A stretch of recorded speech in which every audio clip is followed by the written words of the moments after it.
नमस्कार दोस्तों, शिखंडी महाभारत की कथा का वो पात्र है जो भीष्म पितामह की मृत्यु का कारण बनता है। शिखंडी पूर्व जन्म में स्त्री होता है। इस जन्म में भी वो स्त्री रूप में पैदा होता है, लेकिन युवा होकर पुरुष बन जाता है। स्त्री के रूप में जन्म लेकर शिखंडी पुरुष कैसे बना और क्यों बना? चैनल पर नए हैं तो चैनल सब्सक्राइब कर लीजिए। जब कौरवों व पांडवों में युद्ध होना निश्चित हो गया और दोनों पक्षों की सेना कुरुक्षेत्र में एकत्रित हो गई, तब दुर्योधन ने भीष्म पितामह से पांडवों के प्रमुख योद्धाओं के बारे में पूछा। तब भीष्म पितामह ने पांडवों के प्रमुख योद्धाओं के बारे में विस्तार पूर्वक दुर्योधन को बताया। साथ में यह भी बताया कि वे राजा द्रुपद के पुत्र शिखंडी से युद्ध नहीं करेंगे। दुर्योधन ने इसका कारण पूछा। तब भीष्म पितामह ने बताया कि शिखंडी पूर्व जन्म में एक स्त्री था, साथ ही वह इस जन्म में भी कन्या के रूप में जन्मा था, लेकिन बाद में वह पुरुष बन गया। भीष्म ने कहा कि कन्या रूप में जन्म लेने के कारण मैं उसके साथ युद्ध नहीं करूंगा। शिखंडी स्त्री से पुरुष कैसे बना, यह विचित्र कथा भी भीष्म पितामह ने दुर्योधन को बताई। दुर्योधन द्वारा पूछने पर भीष्म पितामह ने उसे शिखंडी के पूर्व जन्म और स्त्री से पुरुष बनने की विचित्र कथा के बारे में बताया, जो इस प्रकार है। भीष्म ने बताया कि जिस समय हस्तिनापुर के राजा मेरे छोटे भाई विचित्र वीर्य थे, उस समय उनके विवाह के लिए मैं भरी सभा से काशीराज की 3 पुत्रियों अंबा, अंबिका और अंबालिका को हर लाया था। लेकिन जब मुझे पता चला कि अंबा के मन में राजा शाल्व के प्रति प्रेम है, तो मैंने उसे ससम्मान राजा शाल्व के पास भेज दिया, परंतु राजा शाल्व ने अंबा को अपनाने से इनकार कर दिया।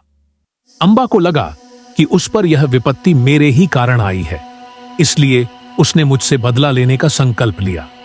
यह बात जब अंबा के नाना राजर्षि होत्रवाहन को पता चली, तो उन्होंने अंबा को परशुराम जी से मिलने के लिए कहा। परशुराम जी से मिलकर अंबा ने अपनी पूरी व्यथा उन्हें बता दी।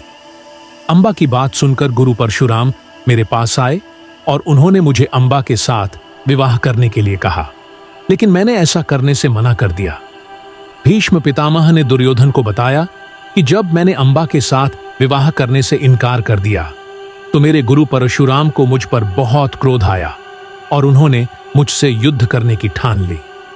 गुरु परशुराम और मेरे बीच लगातार 23 दिन तक युद्ध होता रहा, लेकिन इसका कोई परिणाम नहीं निकला। 24वें दिन जब मैंने महाभयंकर प्रस्वापास्त्र अस्त्र का प्रहार परशुराम जी पर करना चाहा, तो आकाश में उपस्थित नारद मुनि ने मुझे ऐसा करने से रोक दिया। तब मैंने वह अस्त्र अपने धनुष पर से उतार लिया। यह देख परशुराम जी ने मुझसे कहा कि भीष्म, तुमने मुझे परास्त कर दिया। तभी वहां गुरु परशुराम जी के पितरगण उपस्थित हो गए और उनके कहने पर उन्होंने अपने अस्त्र रख दिए। इस प्रकार वह युद्ध समाप्त हो गया। तब अंबा मेरे नाश के लिए तप करने के लिए वहां से चली गई। भीष्म पितामह ने दुर्योधन को बताया कि मुझसे प्रतिशोध लेने के लिए अंबा यमुना तट पर रहकर तप करने लगी। तप करते करते उसने अपना शरीर त्याग दिया।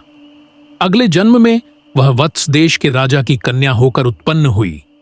वह अपने पूर्व जन्म के बारे में जानती थी, इसलिए मुझसे बदला लेने के लिए वह पुण्य तप करने लगी। उसके तप से प्रसन्न होकर भगवान शिव ने उसे दर्शन दिए। उस कन्या ने भगवान शिव से मेरी पराजय का वरदान मांगा। भगवान शिव ने उसे मनचाहा वरदान दे दिया। तब उस कन्या ने कहा कि मैं एक स्त्री होकर भीष्म का वध कैसे कर सकूंगी? तब भगवान शिव ने उससे कहा कि तू अगले जन्म में पुण्य एक स्त्री के रूप में जन्म लेगी, लेकिन युवा होने पर तू पुरुष बन जाएगी और भीष्म की मृत्यु का कारण बनेगी। ऐसा वरदान मिलने पर उस कन्या ने एक चिता बनाई और मैं भीष्म का वध करने के लिए अग्नि में प्रवेश करती हूं, ऐसा कहकर उसमें प्रवेश कर गई। भीष्म पितामह ने दुर्योधन को बताया कि वही अंबा इस जन्म में शिखंडी के रूप में जन्मी है। जब राजा द्रुपद को कोई संतान नहीं थी, तब उसने महादेव को प्रसन्न कर पुत्र होने का वरदान मांगा। महादेव ने उससे कहा कि तुम्हारे यहां एक कन्या का जन्म होगा, जो बाद में पुरुष बन जाएगी। समय आने पर द्रुपद की पत्नी ने एक कन्या को जन्म दिया। भगवान शिव के वरदान का स्मरण करते हुए द्रुपद ने सभी को यही बताया कि उसके यहां पुत्र ने जन्म लिया है। युवा होने पर रानी ने राजा द्रुपद से कहा कि महादेव का वरदान कभी निष्फल नहीं हो सकता, इसीलिए अब हमें किसी कन्या से इसका विवाह कर देना चाहिए।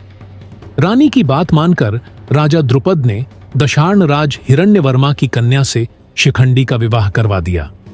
जब हिरण्यवर्मा की पुत्री को पता चला कि मेरा विवाह एक स्त्री से हुआ है, तो उसने यह बात अपने पिता को बता दी।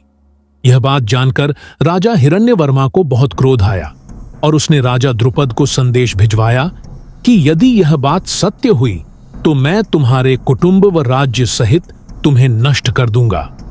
राजा द्रुपद ने राजा हिरण्यवर्मा को समझाने का बहुत प्रयास किया, लेकिन उसने अपने साथी राजाओं के साथ मिलकर पांचाल देश पर आक्रमण कर दिया। राजा हिरण्यवर्मा व अन्य राजाओं ने निश्चय किया कि यदि शिखंडी सचमुच स्त्री हुआ तो हम राजा द्रुपद को कैद कर उसके राज्य पर अधिकार कर लेंगे और बाद में द्रुपद और शिखंडी का वध कर देंगे।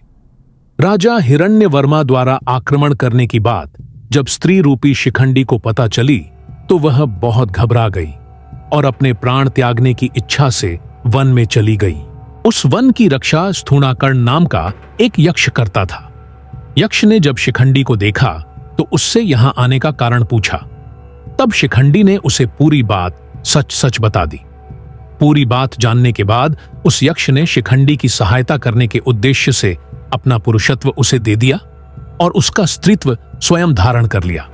यक्ष ने शिखंडी से कहा कि तुम्हारा कार्य सिद्ध होने पर तुम पुण्य, मेरा पुरुषत्व मुझे पुण्य लौटा देना। शिखंडी ने हां कह दिया और अपने नगर लौट आया। शिखंडी को पुरुष रूप में देखकर राजा द्रुपद बहुत प्रसन्न हुए। राजा हिरण्यवर्मा ने भी शिखंडी के पुरुष रूप की परीक्षा ली और शिखंडी को पुरुष जानकर वह बहुत प्रसन्न हुआ। जब शिखंडी अपने पुरुष रूप में पांचाल नगर में रह रहा था, इसी बीच एक दिन यक्षराज कुबेर घूमते घूमते स्थूणाकर्ण के पास पहुंचे, लेकिन वह यक्ष उनके अभिवादन के लिए नहीं आया।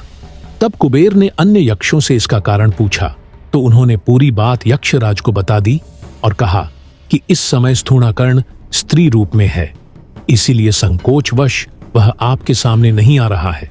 पूरी बात जानकर यक्षराज कुबेर बहुत क्रोधित हुए और उन्होंने स्थूणाकर्ण को श्राप दिया कि अब उसे इसी रूप में रहना होगा। स्थूणाकर्ण द्वारा क्षमा मांगने पर यक्षराज ने कहा कि शिखंडी की मृत्यु के बाद तुम्हें तुम्हारा पुरुष रूप पुण्य प्राप्त हो जाएगा। इधर जब शिखंडी का कार्य सिद्ध हो गया तो वह वन में स्थूणाकर्ण के पास पहुंचा। तब स्थूणाकर्ण ने शिखंडी को पूरी बात बता दी। यह जानकर शिखंडी को बहुत प्रसन्नता हुई। महाभारत युद्ध की समाप्ति के बाद जब दुर्योधन ने मरणासन्न अवस्था में अश्वत्थामा को अपना सेनापति बनाया था, तब महादेव की तलवार से अश्वत्थामा ने सोती हुई अवस्था में शिखंडी का वध कर दिया था। वीडियो कैसा लगा कमेंट करके जरूर बताएं। धन्यवाद।